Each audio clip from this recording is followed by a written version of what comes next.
오늘 우리에게 주신 하나님의 말씀은 야고보서 4장 1절에서 10절 말씀입니다. 너희 중에 싸움이 어디로부터, 다툼이 어디로부터 나느냐? 너희 지체 중에서 싸우는 정욕으로부터 나는 것이 아니냐? 너희는 욕심을 내어도 얻지 못하여 살인하며 시기하여도 능히 취하지 못함으로 다투고 싸우는도다. 너희가 얻지 못함은 구하지 아니하기 때문이요 구하여도 받지 못함은 정욕으로 쓰려고 잘못 구하기 때문이라. 가늠한 여인들아, 세상과 벗된 것이 하나님과 원수됨을 알지 못하느냐? 그런즉 누구든지 세상과 벗이 되고자 하는 자는 스스로 하나님과 원수되는 것이니라. 너희는 하나님이 우리 속에 거하게 하신 성령이 시기하기까지 사모한다 하신 말씀을 헛된 줄로 생각하느냐? 그러나 더욱 큰 은혜를 주시나니 그러므로 일렀으되 하나님이 교만한 자를 물리치시고 겸손한 자에게 은혜를 주신다 하였느니라. 그런즉 너희는 하나님께 복종할지어다. 마귀를 대적하라. 그리하면 너희를 피하리라. 하나님을 가까이 하라. 그리하면 너희를 가까이 하시리라. 죄인들아, 손을 깨끗이 하라. 두 마음을 품은 자들아, 마음을 성결하게 하라. 슬퍼하며 애통하며 울지어다. 너희 웃음을 애통으로, 너희 즐거움을 근심으로 바꿀지어다. 주 앞에서 낮추라. 그리하면 주께서 너희를 높이시리라. 하나님은 정말 살아계시고, 그리고 여러분을 사랑하시고, 또 우리와 늘 함께 하시는데도 왜 성도들은 실패한 일을 많이 경험할까요? 또 왜 교회는 침체되는 그런 교회가 많을까요? 정말 궁금한 일이죠. 하나님은 정말 살아계시고 지금도 역사하시는 하나님이시라면 왜 그런 일이 일어나는 걸까? 오늘 여러분과 함께 이 문제를 좀 풀어갔으면 좋겠습니다. 이유는 하나입니다. 하나님이 살아계시다는 것을 내가 믿으면서도 지금 나와 함께 계시는 하나님을 인격적으로 만나지 못하기 때문에 그렇습니다. 하나님이 멀리 저 어딘가에 계시다고는 믿는데 지금 나와 여기에 같이 계시다는 것은 잘 알지 못하는 거죠. 오늘 야고보 사도가 사람들이 뭐 때문에 그렇게 싸우냐 하는 것에 대한 질문을 던집니다. 너희 중에 싸움이 어디로부터, 다툼이 어디로부터 나느냐? 왜 그렇게 싸우냐? 하나님이 함께 계심을 믿지 못하니까, 그러니까 욕심만 남는 거예요. 욕심만. 하나님이 함께 계심을 정말 믿어지는 사람은 굳이 싸울 이유가 없다고 느끼게 됩니다. 주시는 분은 하나님이신데 믿지 못하면 기도도 하지 않게 되는 거죠. 그래서 2절에 너희는 욕심을 내어도 얻지 못하며 살인하며 시기하여도 능히 취하지 못함으로 다투고 싸우는도다. 너희가 얻지 못하면 구하지 아니하기 때문이요. 기도 안 하는 이유는 하나님을 실제로 안 믿기 때문에, 나와 지금 함께 계시고 내 기도를 지금 들으시고 그리고 내게 역사하시는 하나님이 믿어지지 않는 사람은 기도를 꾸준히 할 수가 없지요. 또 기도를 하는 사람들도 실제로는 하나님을 믿지 않는 사람들은 자기 정욕에 쓰려고만 계속 기도할 뿐입니다. 그래서 하나님이 그 기도에 응답을 못 해주시는 것. 3절에 구하여도 받지 못함은 정욕으로 쓰려고 잘못 구하기 때문이라. 가늠한 여인들아, 세상과 벗된 것이 하나님과 원수됨을 알지 못하느냐? 그런즉 누구든지 세상과 벗이 되고자 하는 자는 스스로 하나님과 원수되는 것이니라.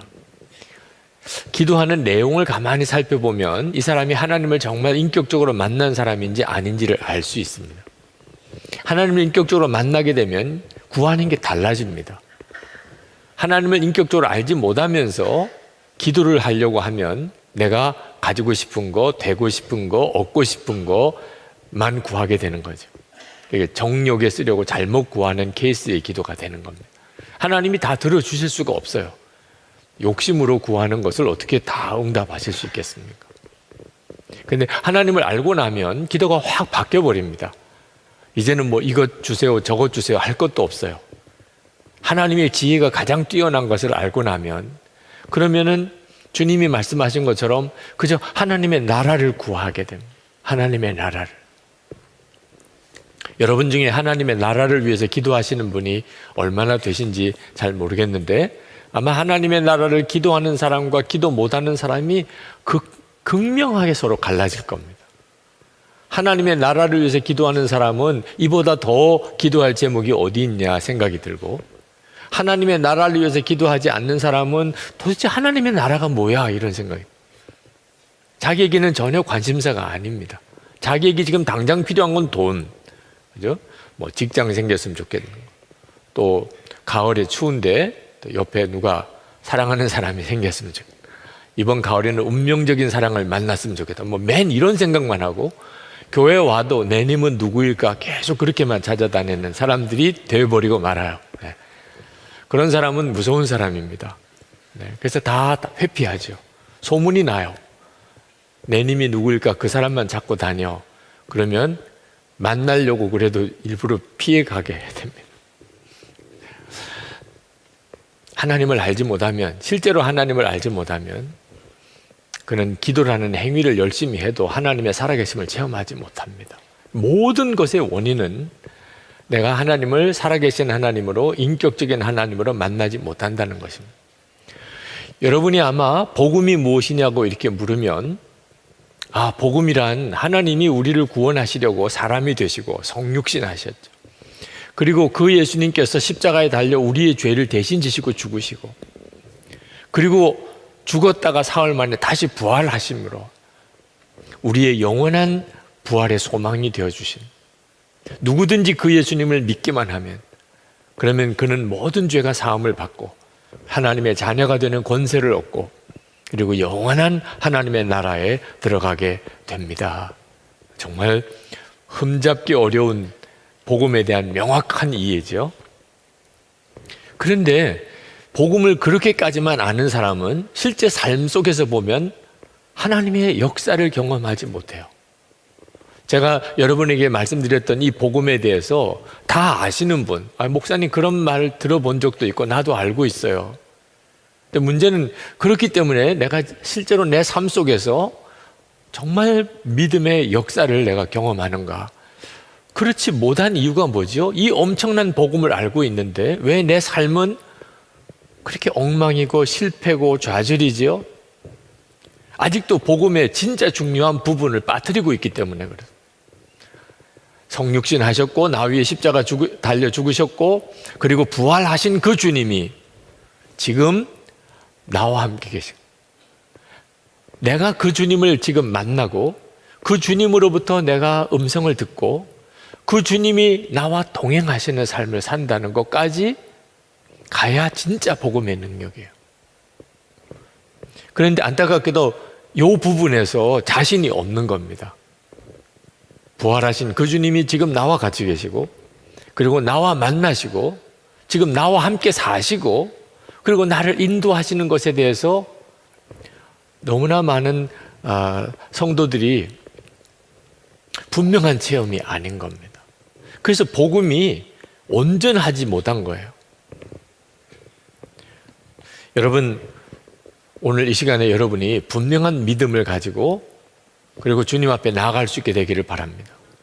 하나님은 우리를 구원하시려고 사람이 되시고 십자가에 달려 죽으시고 부활 승천하셨을 뿐만 아니고 지금 나와 함께 계시고 그리고 나와 언제나 동행하시고 나와 한 몸이 되셨다. 여기서 살아계신 주님을 만나고 주의 음성을 듣고 주님의 인도함을 받고 하나님의 영광을 보게 되는 것에 대한 믿음을 먼저 가지시기 바랍니다. 그렇게 되어 있어. 그게 복음이야. 믿음이 있는 사람은 그러면 그 믿는 길로 갑니다. 근데 실제로 믿지 않는 사람은 그냥 듣고 끝나버리는 거죠. 오늘도 여러분 예배 끝나고 난 다음에 정말 믿음으로 받은 사람은 주님, 저와 같이 계시다고요? 저를 만나 주신다고요? 제게 말씀하신다고요? 제가 주님과 함께 산다고요? 이건 우리 인생에 엄청난 사건이 벌어진 거죠. 근데 실제로 믿지 않는 사람은 아무 질문도 없게 됩니다. 뭐 그렇다고 설교는 들었는데 뭐 아무것도 느껴지는 거 없는 걸 뭐 그렇게 끝나버리죠. 믿지 않으니까 갈급함도 없는 거죠. 여러분, 우리가 우리와 함께 계시는 성령의 존재에 대해서 분명하게 눈을 떠야 되는 이유예요. 우리와 함께 하시는 주님은 성령으로 오셨습니다. 우리 안에 오셨어요. 성경이 분명하게 증거하고 있어요. 지금 여러분 안에 계세요. 여러분 안에 하나님의 성령이 여러분과 함께 계신 것을 여러분이 확실한 증거로 알아야 됩니다. 그렇다고 들었습니다. 아무 힘이 없어요. 어떤 느낌으로 아는 것도 아니에요. 주님은 정말 나와 함께 계시다.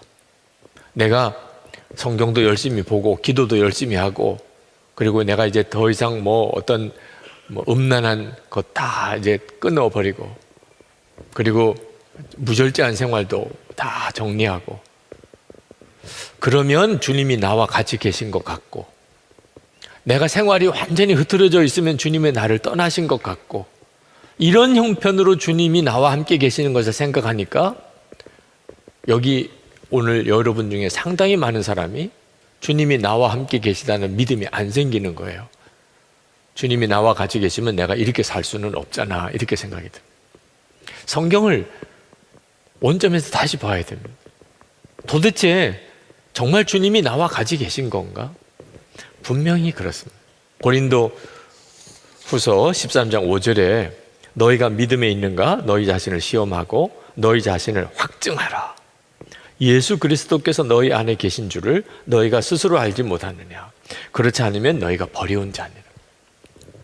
오늘 이 예배를 드리면서 여러분이 딱 하나 붙잡고 가실 수 있으면 정말 이건 황홀한 것입니다. 예수 그리스도께서 내 안에 계신 것을 내가 분명히 아는 것입니다. 거기에서 인생은 완전히 바뀌어지게 됩니다. 여러분의 삶이 완전히 달라지게 됩니다. 결국 주님이 나와 함께 계신 것을 내가 모르니까 방황하고 사는 거죠. 주님이 나와 함께 계신 증거가 뭡니까? 무엇보다도 먼저는 예수님이 주님이시라고 고백하는 것. 고린도전서 12장 3절에 예수님을 주님이라고 고백하는 것 자체가 내 안에 성령께서 계신 증거예요. 성령께서만 그렇게 하실 수 있어요. 로마서 8장 15절 16절에 하나님을 아버지라고 부르며 기도하는 하나님 아버지. 무슬림들도 하나님을 믿는다고 그게 무슬림이 믿는 하나님이 우리 기독교에서 말하는 하나님과 같으냐 아니냐 논쟁이 있는데 한 가지 사실로 달라요. 무슬림이 믿는 알라와 우리가 믿는 여호와 하나님은 다릅니다. 어떤 점에서 다르죠? 무슬림들의 이 알라 신에 대한 호칭이 99가지가 있습니다. 근데 그 99가지 중에 없는 것이 아버지예요. 근데 우리는 하나님을 아버지라고 부릅니다. 완전히 다른 거죠. 그죠? 무슬림들은 알라를 아버지라고 부르면 그건 엄청난 불경죄가 됩니다. 예수님이 십자가에 달리신 이유 중에 하나가 하나님을 아버지라고 불렀다고 하는 죄가 있습니다. 그런데 우리는 너무나 자연스럽게 하나님 아버지 이렇게 부르잖아요. 여러분이 이게 뭐야? 아니 도대체 이게 뭐지? 나도 하나님을 아버지라고 그렇게 생각하고 부르고 있는데 이게 성령의 역사야? 나는 성령의 역사가 무슨 방언이나 또는 무슨 진동이나 예언이나 신유의 은사나 이런 건 줄 알았는데 예수님을 주님이라고 고백하게 하고 하나님을 아버지라고 부르게 하시는 거야. 정말 놀라운 일이죠. 하나님의 은혜가 깨달아지는 것. 여러분 설교를 듣는다고 다 은혜 받는 거 아닙니다. 설교자가 설교를 잘했고 못했고를 떠나서 설교를 듣고 은혜를 받았다. 성령께서 계신 사람만 그렇습니다. 고린도전서 2장 12절에 우리가 세상의 영을 받지 않고 하나님께로 온 영을 받았으니 하나님께서 은혜로 주신 것을 알게 하려 하십니다. 찬양을 통해서 은혜가 되고 또 대표 기도자가 기도하는데 그 기도가 은혜가 되고 누가 간증을 하는데 은혜가 되고 모든 사람이 그런 게 아닙니다.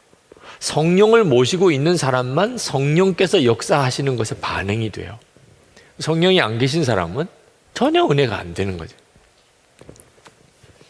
제가 신학교 다닐 때 저희 학교 교수님이 우리 개신교회의 설교가 어느 정도로 영향력이 있는가 하는 것을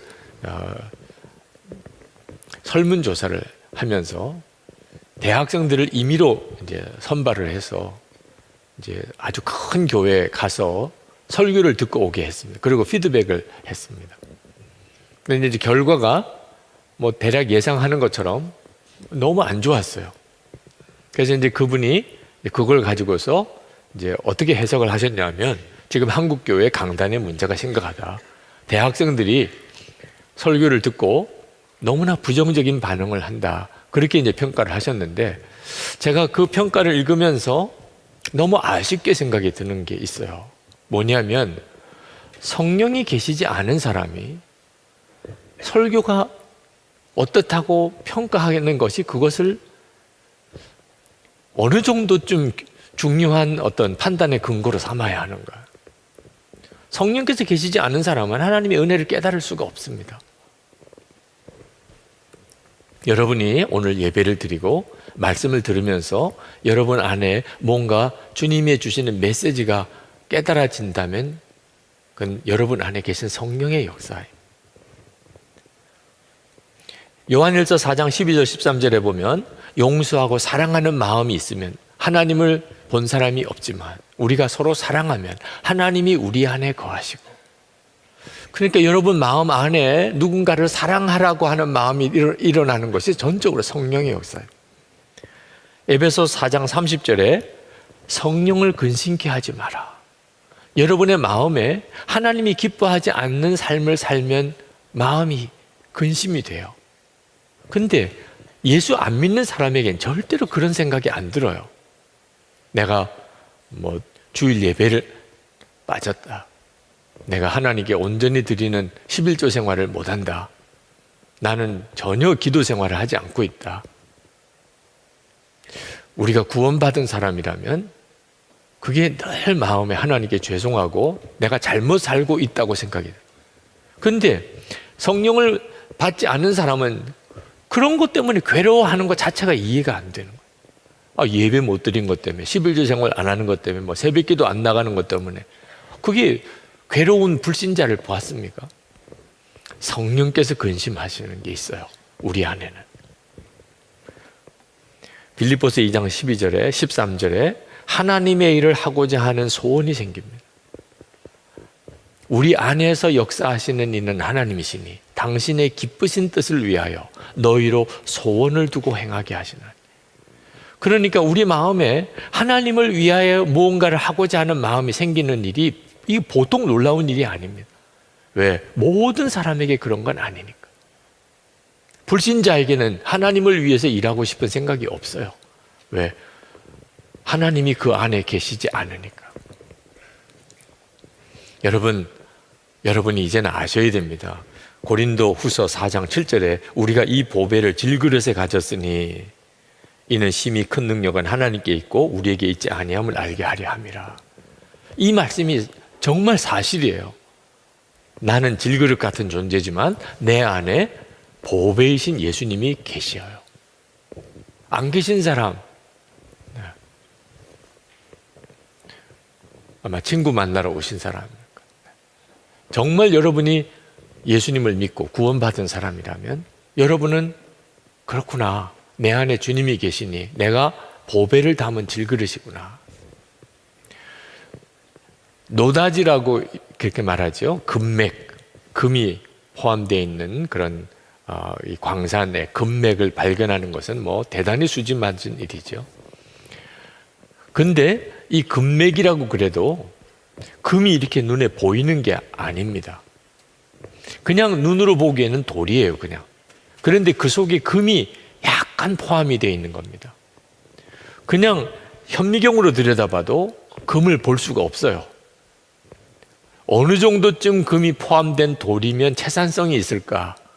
옛날에는 1톤, 돌 1톤에 13g 정도 금이 포함되면 그 금을 추출하는 모든 비용을 다 뽑고도 채산성이 있다고 그랬어요. 요즘에는 굉장히 기술이 개발돼서 1톤에 6g 정도만 포함이 돼도 채산성이 있다는 거예요.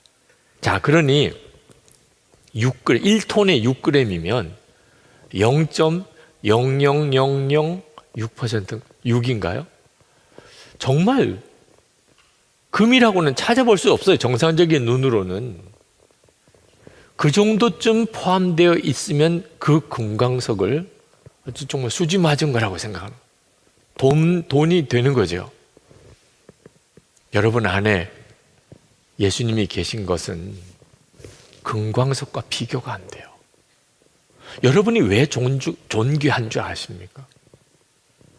다른 사람하고 비교해서 내가 뭐 잘난 것도 없고, 그렇다고 뭐 머리가 좋은 것도 아니고, 뭐 인물이 괜찮은 것도 아니고, 집안 배경이 좋은 것도 아니고, 나는 뭐 할 줄 아는 것도 아무것도 없고, 그래도 여러분이 얼마나 존귀한가? 왜 그런 줄 아십니까? 여러분 안에 계신 주님이 보배이시니까. 우리가 보배를 담은 질그릇이니까. 나는 질그릇 같아도 내 안에 계신 주님이 너무나 놀라우신 분이니까. 그 주님이 내 안에 오셨으니까. 하나님이 나를 보실 때 존귀하게 보시는 거예요. 문제는 내가 그걸 믿느냐 하는 거예요. 하나님이 나를 존귀하게 보신다면 나도 나를 그렇게 믿어야 되는데 많은 사람이 열등감과 좌절감에 빠져 있어요. 이유는 실제로 보배이신 주님을 만나지 못하니까. 예수님이 내 안에 계시다고 말만 들었지 실제로 내게는 체험이 안 되니까, 그러니까 감격이 되거나 그것 때문에 인생 전체가 바뀌어지는 역사가 안 나타나는 것입니다. 여러분, 이제는 여러분이 여러분 안에 계신 주님에 대해서 정말 초점을 맞추어 살아야 합니다. 지금까지 여러분에게 들려드린 이 말씀을 어떻게 결론 삼아야 되는 거죠?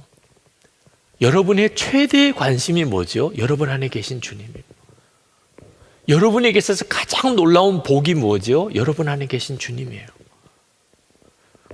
그것이 여러분이 느끼기에는 너무 작다고 느껴질 수 있어요.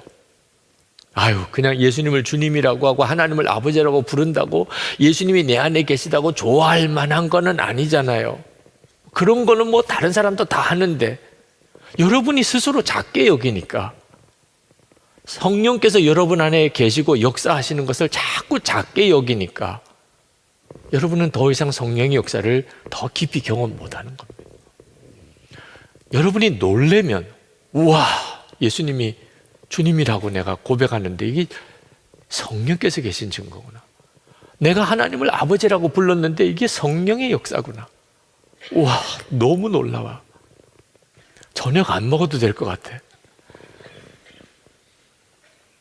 이렇게 반응하는 사람이 영적으로 엄청나게 눈이 열리는 거예요. 여러분, 여러분 안에 계신 성령님은 어떤 심정이신 줄 아십니까? 오늘 본문에 나옵니다.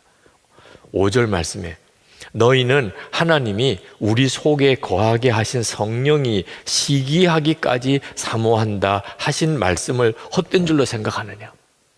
우리 안에 거하게 하신 성령께서 어떻게 하신다고요? 시기하기까지 사모한다. 도대체 뭘 시기하기까지 사모하십니까? 내 안에 오신 성령께서 여러분의 관심이에요. 여러분의 믿음이에요. 성령님은 여러분 안에 계신데 여러분은 전혀 성령님에게 관심이 없어요. 여러분의 관심사가 있기는 하지요. 그죠? 뭐 직장 문제 또는 뭐 재정적인 문제, 건강 문제, 가정 문제, 뭐 친구 문제 많겠죠. 앞으로 진로 문제. 성령님께서 시기하실 만해요. 가장 중요하신 분, 하나님이 내 안에 계신 거예요. 그런데 여러분의 마음의 관심사, 우선순위에 너무너무 하나님은 다 바깥에 제껴져 있는 겁니다. 여러분 안에 성령님이 오셨지만 성령님이 하실 수 있는 일은 내게 언제나 관심 가지지? 이 친구가 도대체 나에게 언제나 관심을 가질까? 언제나 내게 귀를 기울일까? 이렇게 살면 안 되는 거예요. 어떻게 해서 성령께서 내 안에 오신 건데? 예수님의 십자가 때문이라. 주님이 우리를 위해서 대신해서 십자가에 죽으심으로 우리가 의롭다 인정함을 받고, 그래서 성령님이 오신 거라니까요. 그렇게 우리는 주님을 영접했다고요. 그러면 우리 삶에 있어서 가장 큰 관심사는 주님이어야 하는 거예요. 밥을 먹어도 잠을 자도 내가 직장에 나가도 내게 있어서 가장 중요한 관심사는 주님이신 거예요. 인생은 결국은 주님께 달려있는 겁니다. 그러면 여러분과 주님과의 관계는 놀랍게 달라집니다. 여러분 안에까지 오신 주님인데 여러분이 주님을 사모하면 주님이 그냥 가만히 계시겠어요? 가장 먼저는 여러분 안에 오신 성령의 음성을 귀 기울여야 합니다. 성령님은 여러분 안에 오셔서 그냥 계시려고 오신 게 아닙니다. 성령님은 여러분 안에 오셔서 하시는 가장 중요한 일이 여러분에게 말씀하시는 거예요. 이것을 성경은 생각나게 한다고 표현했습니다. 요한복음 14장 26절에 보혜사 곧 아버지께서 내 이름으로 보내실 성령, 그가 너희에게 모든 것을 가르치시고 내가 너희에게 말한 모든 것을 생각나게 하시리라. 주님의 음성을 들으라고 하면 대부분 다 힘들어해요. 어떻게 듣느냐는. 그런데 성경을 가만히 읽어보면 생각나게 한다고 그랬어요. 성령께서 내 안에서 갑자기 어떤 것이 생각나게 하세요. 여러분이 이제 여러분의 생각을 주목해 보면, 제가 가장 추천해 주는 방법이 써보는 거예요. 여러분의 생각을 써보면 여러분이 압니다. 성령께서 나에게 뭐라고 말씀하시는. 좀 부끄러운 이야기이긴 하지만 고등학교 다닐 때 있었던 일이에요. 요즘에는 인터넷으로 음란물이 막 쏟아져 들어오니까 정말 옛날 전설 같은 이야기이긴 하지만, 제가 고등학교 다닐 때는 이런 음란물이 없었어요. 음란물 자체는 있었습니다. 그게 어떤 거냐면 미군 부대에서 나오는 이 포르노 잡지예요. 플레이보이나 이런 식의 포르노 잡지가 껍데기 없이 그렇게 나오는 잡지들이 있었는데, 꼭 학교에 보면은 교과서는 안 가져오고 그런 걸 가방에 넣어가지고 오는 애가 있어요. 왜냐하면 너무너무 인기가 좋으니까. 그런 거 꺼내놓으면 모든 사람이 달려들어서 한 번만 보게 해줘, 한 번만 보게 하니까 얼마나 좋아요. 그래서 꼭 그런 걸 가지고 학교 와서 자랑하고 보여주고 유세하고 이런 친구들이 있었습니다. 소위 짱이라고 할 만한 친구들인데, 근데 한 번은 학교에서 난리가 났습니다. 점심시간 때. 근데 저는 거기 가서 그걸 볼 수가 없어요. 그놈의 목사 아들이라는 것 때문에. 우리 반 애들이 다 알아, 내가 목사 아들이라는 걸. 자기들도 교회 다니지만 왜 나만 그렇게 말하는지. 그 목사 아들이 가서 그런 거 보면 안 되지. 이제 그런 생각이 들어요. 아무도 없으면 나도 막 달려갔을 것 같아. 도대체 뭐길래 저렇게 막 소리를 지르고 그러나. 근데 수학 정석을 이렇게 펼쳐놓고, 뒤에서는 막 난리가 났는데, 저는 이제 열심히 풀어지지도 않는 수학 문제를 이렇게 풀고 있었는데, 그 잡지 가져온 애가 저를 이렇게 보고는 너무너무 마음에 안 들었던 것 같아요. 딴 애들은 다 와서 온갖 아양을 떨고 사정을 하고 보여달라고 그러고 달려들고 야단인데, 나 혼자서 무슨 수학 문제 풀고 있는 걸 보고는 뒤에서 막 소리를 지르더라. 여기서 위선 떨지 마. 위선 떨지 마. 너 여기 와서 이거 보고 싶지? 위선 떨지 마. 그 말 듣는데 제 속이 다 들킨 것 같아. 정말 그 아이 말이 맞거든. 가서 보고 싶은데. 그런데 목사 아들이라는 것 때문에 내가 지금 못 가고 여기서 풀어지지도 않는 수학 문제나 풀고 있는 것처럼, 이거 진짜 위선이잖아. 너무 비참하더라고. 그래서 그 주일에 교회에서 고등부 선생님에게 상담을 했어요. 학교에서 있었던 일을 이야기해주고, 그리고 제가 이렇게 위선을 떠는 겁니까? 사실 위선이라면 굳이 그러고 있을 필요가 뭐 있어요? 그죠? 그냥 솔직하게 그냥 뭐 하고 싶은 대로, 보고 싶은 대로. 그게 솔직한 거지 뭐. 그게 정직한 거잖아. 근데 선생님이 그때 저에게 물으시더라고. 너 그거 가서 보고 싶은 마음 있다고 그랬는데 보면 안 된다는 생각도 있었냐? 그러더라고. 그래서 제가 물론이죠. 보면 안 돼. 그런 생각이 있었습니다. 나는 그게 목사 아들이기 때문이라고 생각을 했었지만 하여튼 분명히 마음에 가서 그런 거 보면 안 돼. 그런 생각이 있었어요. 그랬다 그러니까 선생님이 하시는 이야기가 너 위선자 아니야. 너는 그 순간에 선택을 한 거야. 가서 보는가 안 보는가를 선택한 거야. 너는 선택을 한 거지 절대로 위선을 떤 게 아니다. 그때 그 말씀이 저에게 정말 복음이었어요. 그렇구나. 아, 내가 선택을 한 거지 그게 위선이 아니었구나. 내 안에 육신의 소리도 있고 주님의 소리도 있어요. 예수를 믿는 우리 안에는 성령께서 와 계세요. 성령께서 와 계시면 누구든지 성령님께서 생각나게 하시는 역사가 있어요. 이렇게 하라, 이렇게 하지 마라. 문제는 우리가 누구를 따라가느냐 하는 것. 누구를 따라가느냐. 성령께서는 여러분에게 반드시 말씀하세요. 여러분이 성령님에게 초점을 맞추고 주님이 내 안에 계신 것을 진짜 믿게 되고 그것을 사모하게 되면 주님을 따라가게 되기가 쉬워요. 주님의 말씀을 깨닫기도 쉽고요. 아, 주님이 이렇게 하라고 하시는구나. 주님이 이건 하지 말라고 하시는구나. 주님이 하라고 하신다고 이렇게 느껴져요. 내 마음에 그냥 갈등이 아니고 주님이 하라고 하신다. 주님이 하지 말라고 하신다. 그때는 벌써 반응이 다릅니다. 저는 신학교 들어갔을 때 주님이 불러서 오셨다. 그 말 못했어요. 왜? 실제로 그런 적이 없었으니까. 주님이 저에게 너 목사가 되라. 그렇게 말한 적이 없어요. 아버지가 그렇게 말했지.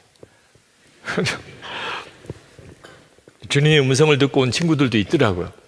너무 부러워요. 근데 저는 주님이 불렀다고 말을 못 하겠더라고요. 그 계속 제 마음속에 내가 진짜 주님이 불러서 신학교에 와서 목사가 된 건지 아버지가 목사라고 해서 목사가 된 건지 계속 갈등이었어요.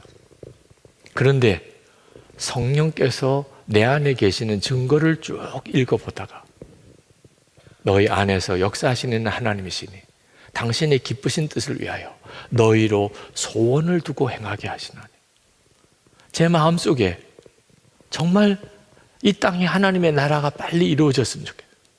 주의 몸된 교회가 빨리 부흥되어서 수많은 사람들이 구원을 받으면 좋겠어요. 어떤 사람이 예수를 믿는 것은 너무 기쁘고 전도를 해도 예수 안 믿는 게 너무 안타까워요. 지금 내 안에 일어나는 이 생각들이 주의 역사, 주님이 역사하지 않으면 있을 수 없는 생각들이 내 속에 계속 일어나는 거예요. 와, 나는 주님이 부르셨다는 말이 무슨 특별한 사건인 줄 알았어요. 아주 막 하늘에서 무슨 뭐 할아버지 음성으로 유, 기, 성아 뭐 이렇게 듣는 건 줄 알았어요. 나에겐 그런 체험이 없었어요. 근데 그러면 주님의 음성을 못 들은 거냐? 전혀 그렇지 않았다는 거예요. 내 속에서 성령께서 생각나게 하시는 것이 얼마나 놀라운 사건인가. 여러분이 그 점에 대해서 귀가 열려야 돼요. 그러면 성령께서 말씀을 보는 눈을 다 바꿔주기 시작합니다. 이 성경 말씀 자체가 여러분과 주님을 만나게 해주는 너무나 놀라운 도구예요. 갈라디아서 5장 19절부터 23절에 보면 마귀가 주는 생각과 성령이 주는 생각, 이거 절대로 애매한 거 아닙니다. 성경에 명확하게 나와 있어요. 마귀가 주는 생각은 이런 생각, 성령께서 주시는 생각은 이런 생각. 마귀가 주는 생각은 19절부터 보면 음행과 더러운 것과 호색과 우상숭배와 술수와 원수 맺는 것과 분쟁과 시기와 분냄과 당짓는 것과 불리함과 이단과 투기와 술취함과 방탕함 같은 것들. 이게 마귀의 역사냐?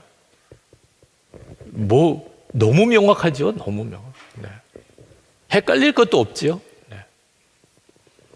이제는 술 마셔도 되냐 질문하지 마세요. 네.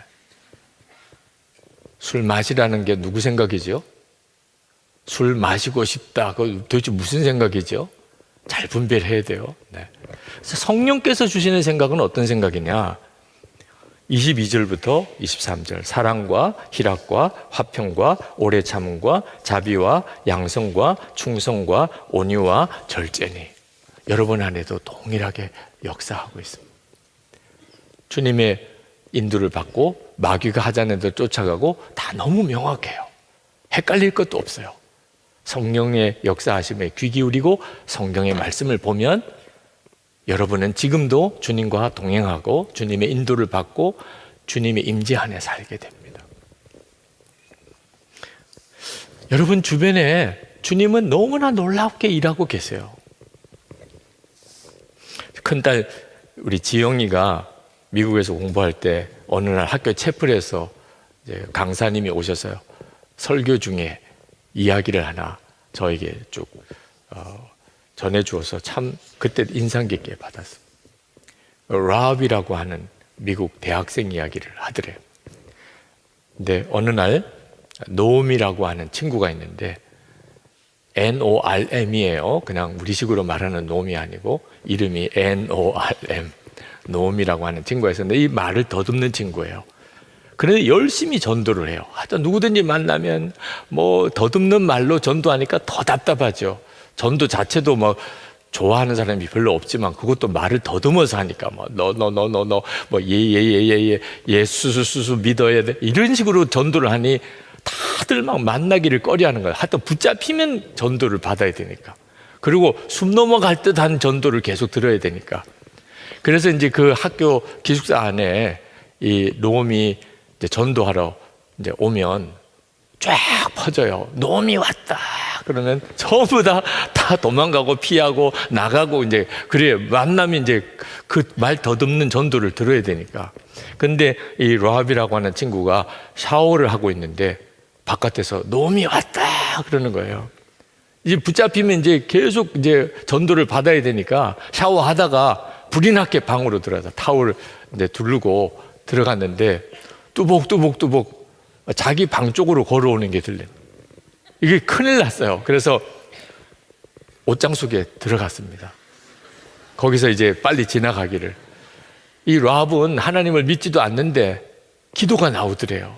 하나님, 노음이 나를 못 보고 지나치게 해주세요. 그렇게 기도를 이 노음이 라합의 방에까지 왔어요. 라합 있어? 거기 방에 있어? 이렇게 묻는데 정말 숨지기고 빨리 지나가기를 기다리는데 한 번도 그런 일이 없었는데 그 옷장 위에 있는 선반이 무너진 거예요.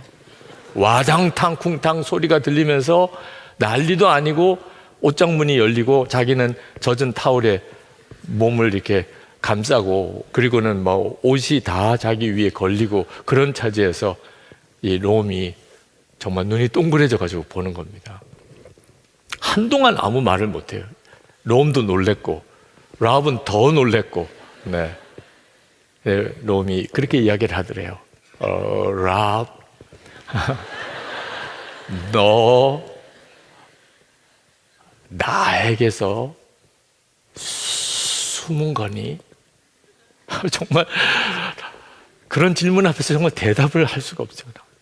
얼굴은 빨갛고 어떻게 대답은 못하겠고 가만히 있으니까 롬이 또 이야기를 하더래요. 그러나 하나님은 너를 사랑하셔. 그러고는 이제 돌아나갔어요. 그 말을 그냥 듣고 아유 다행이다 이렇게 해서 끝났으니 다행이다. 롬에게는 조금 미안한 일이긴 하지만 그랬다고 이렇게 생각하고 그 다음 날 저녁에 늘 하던 것처럼 이제 술집에 갔습니다. 친구들이랑 술을 마시러. 근데 술집에 가서 술을 마시러 갔는데 갑자기 막 엄청난 슬픔이 마음에 오는 거예요. 엄청난 슬픔이 뭐라고 설명할 수 없는 슬픔이. 그러면서 그 마음속에 내게는 정말 하나님이 필요하셔. 내게는 정말 하나님이 필요해. 술 마시러 갔다가 그는 거기서 하나님 정말 살아계시면 제가 하나님을 만나고 싶습니다. 하나님 정말 나를 사랑하시나요? 어제 노음이 그렇게 떠듬 거리면서 했던 그 말, 그게 계속 가슴에 그냥 계속 울리는 거예요, 자기 마음속에. 그리고 그가 거기서 예수님을 영접하고 삶이 완전히 바뀐 거예요. 이 랍이라는 대학생이 바로 그날 강사로 오신 랍 레코드 목사님 자기 간증이에요. 노음이 너 나에게서 숨은 거니? 라고 그 말을 인용할 때 그 랍 목사님이 우셨어요. 그날 주님은 그 말 더듬는 노음을 통하여 나에게 물으셨다. 너 나에게서 숨은 거니? 여러분, 여러분의 삶 전체가 여러분과 함께 계시는 주님이 여러분에게 말을 걸어오는 현장입니다. 여러분이 계속 주님께 귀 기울이면, 정말 주님을 믿으면, 여러분과 함께 계시다는 것을 진짜 믿으면 여러분은 알게 돼요. 주님은 멀리 계시지 않아요. 진짜 나와 같이 계세요. 부활 승천하셔서 저 하늘에 계신 분이 아닙니다. 정말 나에게 오셔서 내 삶에 관여하고 계시고 나와 지금 함께 계세요. 그걸 여러분이 경험하게 됩니다. 차기룡 목사님이 젊은이 교회 담당 목사님으로 계실 때 한 번은 괴산 단기 선교 갔다 오고 설교 중에 이런 이야기를 하시더라고요. 괴산 단기 선교를 위해서 광고를 쭉 하면서 함께 가실 청년들을 이제 모집하고 있는데 어느 한 청년이 그런 이야기를 하더래요. 괴산 단기 선교를 자기는 안 가겠다는 거예요. 왜 그래? 하나님이 가라고 안 했다는 거예요. 자기에게 하나님이 가라고 응답을 안 해주신다는 거예요. 그래서 너무너무 답답하더라는 거예요. 아니 그렇게 설교 시간에 많이 이야기하고 광고 시간에 벌써 몇 주째 이야기하고 하나님이 나에게 말씀 안 하셨다. 어떻게 그럴 수 있냐. 그래서 너무 답답해하더라고요. 하나님께서 여러분에게 어떻게 말씀하시죠? 설교 시간에, 광고 시간에. 여러분 다 들으신 거잖아요. 오늘도 형제교회 파송선교사 모집 광고 나오더라고요. 내일 새벽 기도에 베이글까지 준다고 다 나오더라고요. 우리 주님이 얼마나 답답하시면 커피와 베이글을 가지고 여러분을 꼬실까요? 네. 어떻게 분별해 듣느냐에 따라 다른 거죠. 그 청년이 결국은 주님이 나에게 단기 선교 가라고 하시는 게 맞구나. 그래서 같이 갔다 와서 엄청난 은혜를 받았던 이야기를 설교 시간에 하시더라고요. 자, 마지막으로 여러분이 인격적으로 주님을 만나고 그리고 여러분의 삶 전체가 변화되는 일을 위해 정말 중요한 요소가 순종이에요. 주님의 음성을 듣는 것도 엄청난 일이지만 결정적인 것은 순종입니다. 6절에 그러나 더욱 큰 은혜를 주시나니 그러므로 일렀으되 하나님이 교만한 자를 물리치시고 겸손한 자에게 은혜를 주신다 하였느니라. 그런즉 너희는 하나님께 복종할지어다. 정말 주님이 나와 함께 계신 그 주님을 내가 인격적으로 만나고 그 주님과 동행하는 삶을 사는 중요한 열쇠는 순종이에요. 주님이 말씀하시는구나? 그러면 순종하는. 어느 집사님이 방언을 그렇게 받고 싶었습니다. 부흥회 갔더니 강사님이 큰 소리로 기도하라고 그래서 그날 엄청나게 큰 소리로 기도하고 2주간 동안 말을 못했어요. 그래도 방언을 못 받았어요. 소리 지르고 기도했는데도 방언은 안 되더래요. 그런데 제자 훈련하는 동안에 성령의 충만은 순종이다. 완전한 순종이다. 깜짝 놀랐어요. 자기는 성령의 충만임이 체험인 줄 알았어요. 근데 완전한 순종이라니. 그래서 그게 너무 가슴에 와닿아서 그날 기도를 했습니다. 하나님, 저는 완전히 순종하겠습니다. 그 완전한 순종이 곧 나는 죽었다는 고백이라는 걸 알게 됐어요. 그래서 그날 하나님, 저는 정말 죽었습니다. 나는 죽었습니다. 이제는 나에게는 완전한 순종밖에 없습니다. 얼마나 마음이 뜨거워지는지.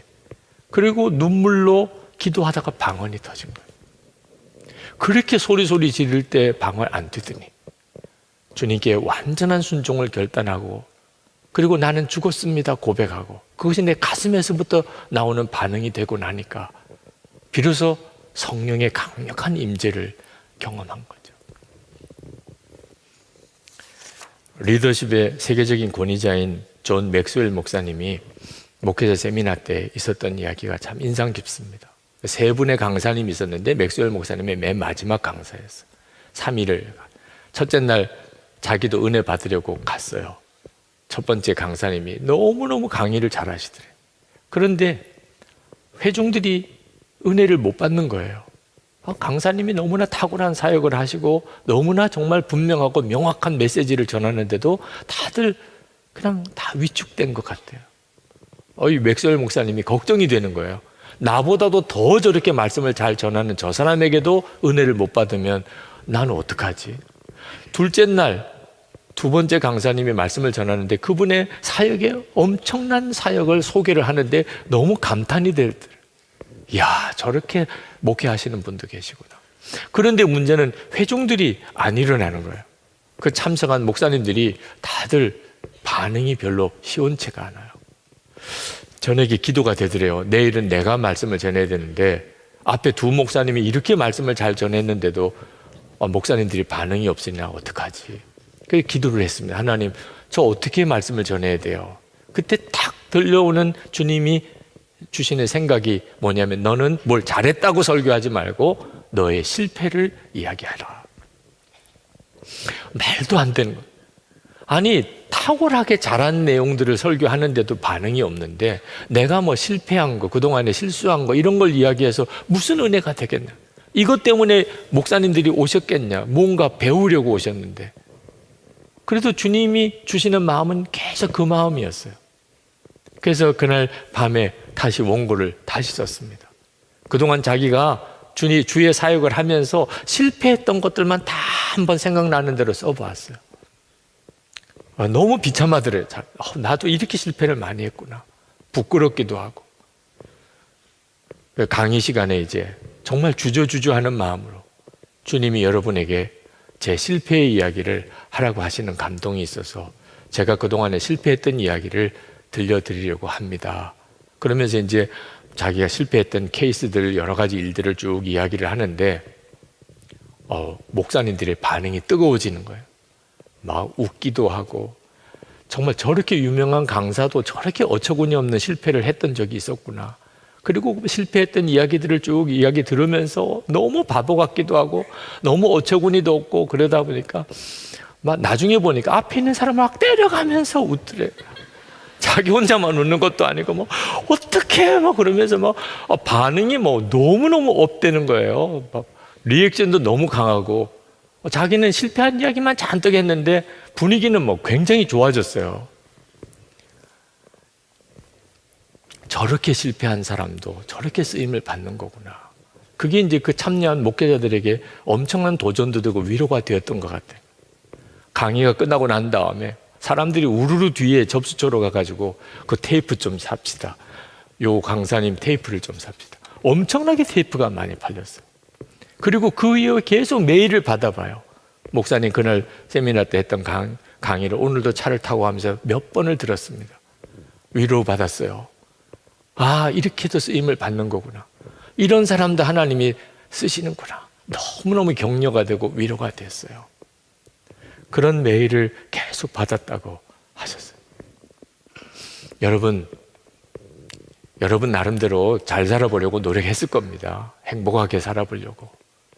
근데 이제는 초점을 주님께 맞춰보세요. 여러분이 생각하기에 잘 살아보려고 하는 초점이 아니고 주님은 도대체 뭐라고 하시나? 주님은 나에게 뭘 원하시나? 거기에 초점을 맞추세요. 그리고 거기에 반응하세요. 된다, 안 된다, 하고 싶다, 못하겠다 이렇게 반응하지 말고 주님이 말씀하셨으니 해보겠습니다. 주님이 말씀하셨으니 하겠습니다. 주님이 하라고 하신지 안 하신지를 잘 모르겠으면 공동체에서 확인해 보면 돼요. 나는 이런 생각이 드는데 이게 주님이 주시는 생각일까? 나눠보세요. 그래서 또래 모임이 필요한 거예요. 왜 오늘 내가 또래 모임 총동원 주일에 설교를 하게 됐는지 모르지만 하여튼 여러분에게 또래 모임이 중요한 것은 분별받을 수 있는 공동체. 그래서 괜히 오늘 또래 모임에 가서 간식만 먹고 오지 말고 정말 분별받을 수 있는 지체들을 여러분이 하나님이 연결시켜 주시는 자리, 그 은혜의 자리라는 걸 꼭 기억하시고 그런 분별의 공동체를 만들고, 그리고 여러분의 담당 전도사님, 목사님에게 분별을 최종적으로 확인하세요. 그리고 그 다음에는 순종인 것입니다. 자, 이제 우리 기도합시다. 오늘 성찬을 받게 되는데 이 성찬은 주님이 지금 현재 이미 우리에게 완전한 인격적인 만남을 주시고 계신 것을 보여주는 시간입니다. 떡을, 포도주를 눈으로 보고 그리고 입으로 느끼고 몸으로 경험하게끔 주님과의 연합을 가르쳐 주고 계세요. 하도 우리가 믿음이 없으니까, 믿지 못하니까, 내가 너와 함께한다, 내가 너와 한 몸이다, 그걸 성찬을 통해서 우리에게 확인시켜 줍니다. 여러분, 주님 아멘입니다. 제가 이제 나의 모든 초점은 주님께 두겠습니다. 이 엄청난 사건, 내 안에 주님이 오셨다는, 내가 그렇게 주님을 바라보고 살겠습니다. 8절에 하나님을 가까이 하라, 그리하면 너희를 가까이 하시리라. 아멘. 주님 그렇게 하겠습니다. 그렇게 기도하고 우리 성찬을 받겠습니다. 다 같이 기도하겠습니다.